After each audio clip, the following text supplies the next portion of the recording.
जमहूरियत पर यकीन रखती हैं, उनकी जो मीरास होती है, उनका जो असासा होता है, वो उनके कारकुन होते हैं।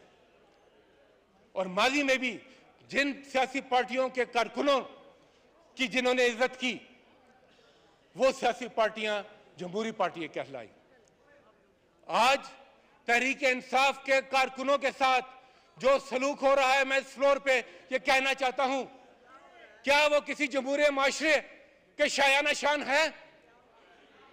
जिस तरीके से बेदर्दी के साथ उन पर शेलिंग, उन पर रबर बुलेट्स, आपने वीडियोस देखी होंगी कि एक नहती खातून के सामने जब ये पुलिस के शेर जवान बंदूकें सीधी करते हैं, क्या वो किसी माशरे की अक्कासी करता है? और तो और क्या बात करें कारकुनों की, क्या बात करें कारकुनों की। जनाब स्पीकर साहब, एक साबिक वजीर आजम, मुल्क की सबसे बड़ी पार्टी का सरबराह, एक मकबूल लीडर इमरान खान के घर पर चढ़ दौड़ते हैं, बुलडोजर लेकर, क्रेनें लेकर, दीवारें गिराने के लिए, जमान पार्क में उसके घर को फतह करने के लिए। क्या ये जमहूरियत की अक्कासी करता है? कौन सा माशरा, कौन सा कानून, कौन सा ज़ाब्ता, कौन सा आइन इस बात की इजाजत देता है? जनाब स्पीकर साहब, ये जो रवायात कायम की जा रही हैं, वक्त कैसा भी हो, वक्त गुजर जाता है स्पीकर साहब, मगर तारीख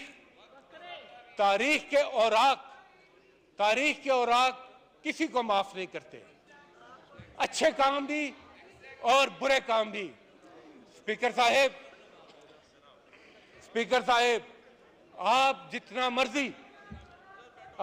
मर्जी भागें, तारीख के कटहरे में एक दिन सबको खड़ा होना पड़ता है और अपने किए का जवाब देना पड़ता है।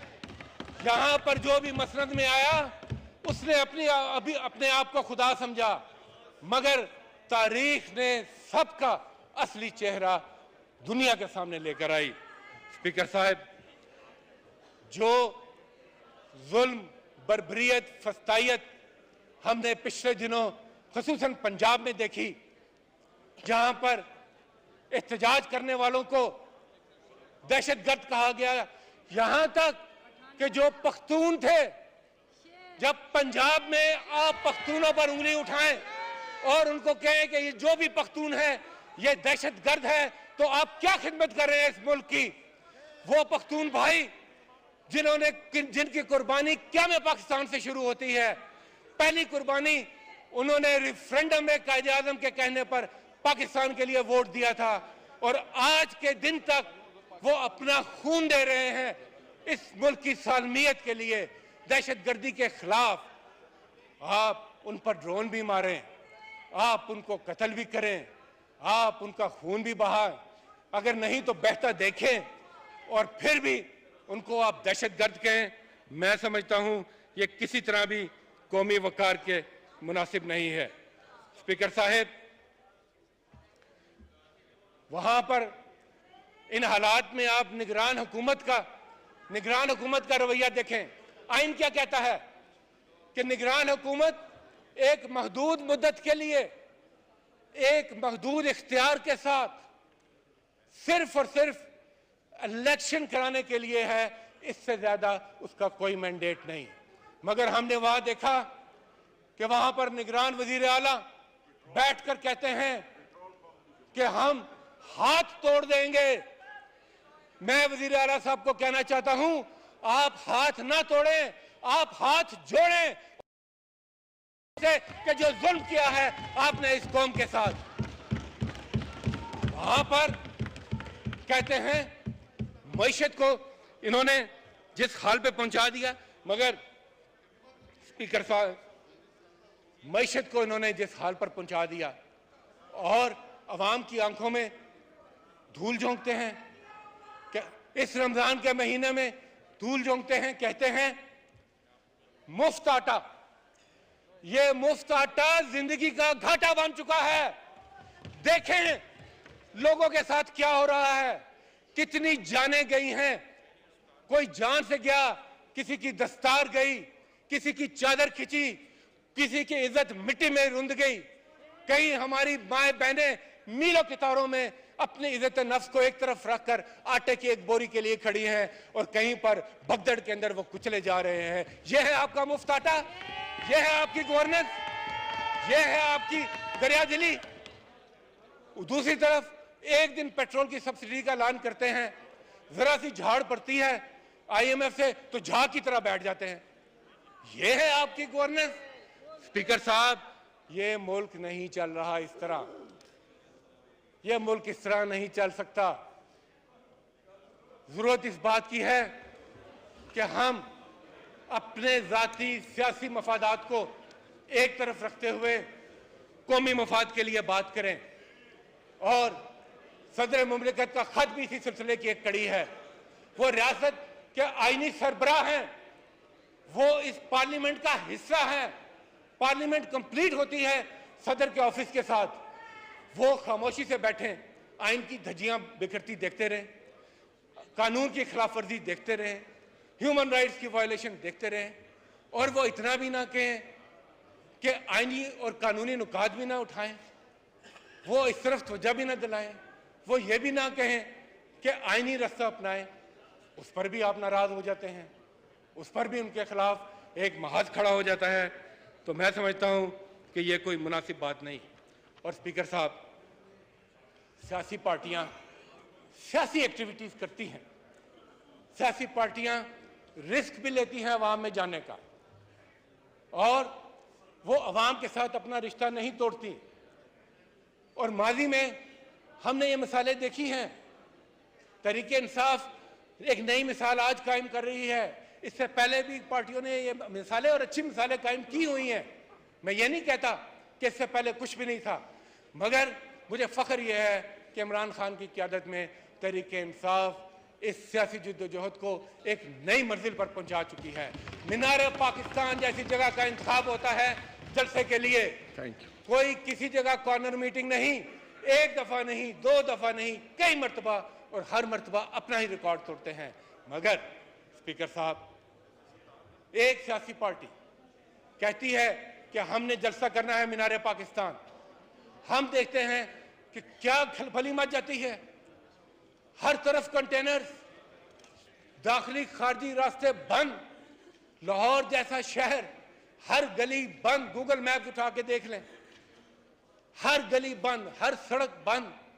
उससे एक रात पहले कहर टूटता है PTI के कारकुनों पर, छापे पड़ते हैं, हजारों को कैद किया जाता है, हजारों को घरों से उठाया जाता है, इंटरनेट सर्विस बंद, मौसम भी साजगार नहीं। मगर क्या होता है, फिर भी लोग वहां पर पहुंचते हैं।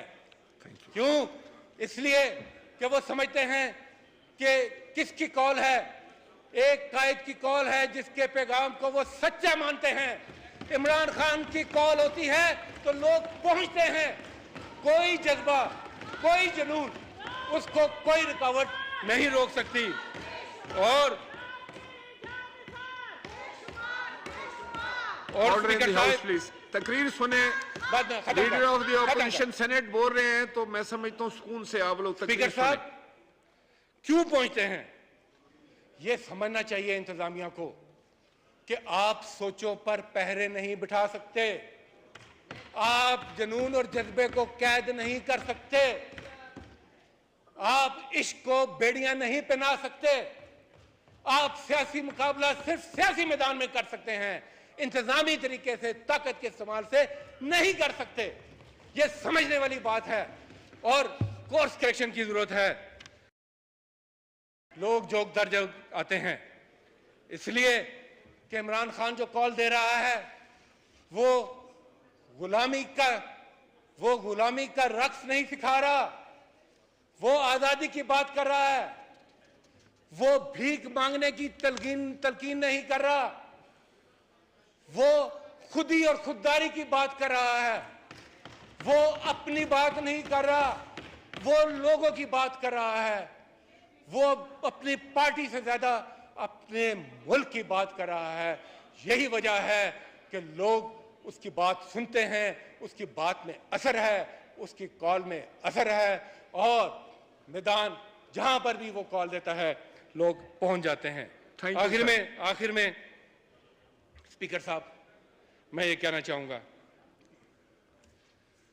कि हम तहरीक इंसाफ किसी किस्म का इंतशार नहीं चाहते। हम इलेक्शन चाहते हैं, हम इलेक्शन चाहते हैं। स्पीकर साहब, इंतशार वो करता है जो इलेक्शन से फरार चाहता है, अमन की बात वो करता है जो इलेक्शन चाहता है।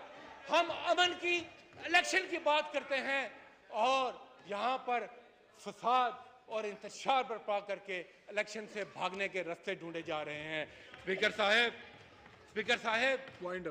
मैं वाइंड अप कर रहा हूं। ये फेडरेशन है और आपकी पार्टी को सबसे ज्यादा क्रेडिट जाता है। जब भी तारीख लिखी जाएगी आईने पाकिस्तान देने का, और इस आईने पाकिस्तान ने फेडरेशन के तमाम यूनिट्स को आज तक इकट्ठा रखा हुआ है। ये दस्तूर है, मगर हमने दस्तूर को सिर्फ शायरे दस्तूर तक ही महदूद कर दिया है। उसके अलावा सिर्फ शायरा नजर आ रही है, दस्तूर नजर नहीं आ रहा। इस दस्तूर के साथ जुड़े, इस फेडरेशन की खातिर किसी पख्तून को दहशतगर्द ना कहें, किसी बलोची को गद्दार ना कहें, किसी को साम्राज्य ना कहें। एक दूसरे की अश्कशोई करें, एक दूसरे को रास्ता दें, एक दूसरे की तकलीफ सुने, मरहम रखें, आग के ऊपर पानी डालें, पेट्रोल ना डालें, वो तो वैसे भी अब नहीं मिलता। स्पीकर साहब, आखिर में मैं ये कहना चाहूंगा कि जो फेडरल पार्टीज होती हैं वो भी किसी भी कौम का सासा होती हैं, और जो कौमी लीडर होते हैं और जो पॉपुलर लीडर होते हैं उनका बहुत बड़ा रोल होता है कौम को इकट्ठा रखने में। हमने माजी में बड़े नुकसान उठाए, हमने माजी में बहुत नुकसान उठाए। जब भी कोई लीडर पॉपुलर होता है तो फिर क्यों ऐसा होता है कि उसकी जान को खतरा हो जाता है और कुछ लोग उसका मजाक उड़ाते हैं। लियाकत अली खान, उनके साथ क्या हुआ? जुल्फकार अली भुट्टो ने तो पूरी किताब लिख दी थी, इफ आई एम असैसिनेटेड। क्या हुआ? बेनजीर भुट्टो ने निशानदही नहीं दी, क्या हुआ? आज इमरान खान भी निशानदही कर रहा है। हमें तारीख से सीखना है, हमें तारीख की अच्छी बातों से भी सीखना है, हमें तारीख की गलतियों से भी सीखना है। और आखिरी जुमला मैं आपसे कहूंगा स्पीकर साहब कि आए जो एक फ्रेमवर्क है आईनी और कानूनी, जो इस फ्रेमवर्क के अंदर रहते हुए बैठें और इस फ्रेमवर्क के अंदर रहते हुए इलेक्शन के रास्ते की बात करें, आगे बढ़ने की रास्ते की बात करें, मुल्क में इस्तेकाम की बात करें, क्योंकि जब तक इलेक्शन नहीं होगा सियासी इस्तेकाम नहीं आएगा, सियासी इस्तेकाम नहीं आएगा तो माशी इस्तेकाम नहीं आ सकता। मेरा और आपका और इस मुल्क का अल्लाह ताला हामी और नासिर हो। पाकिस्तान जिंदाबाद। Thank you.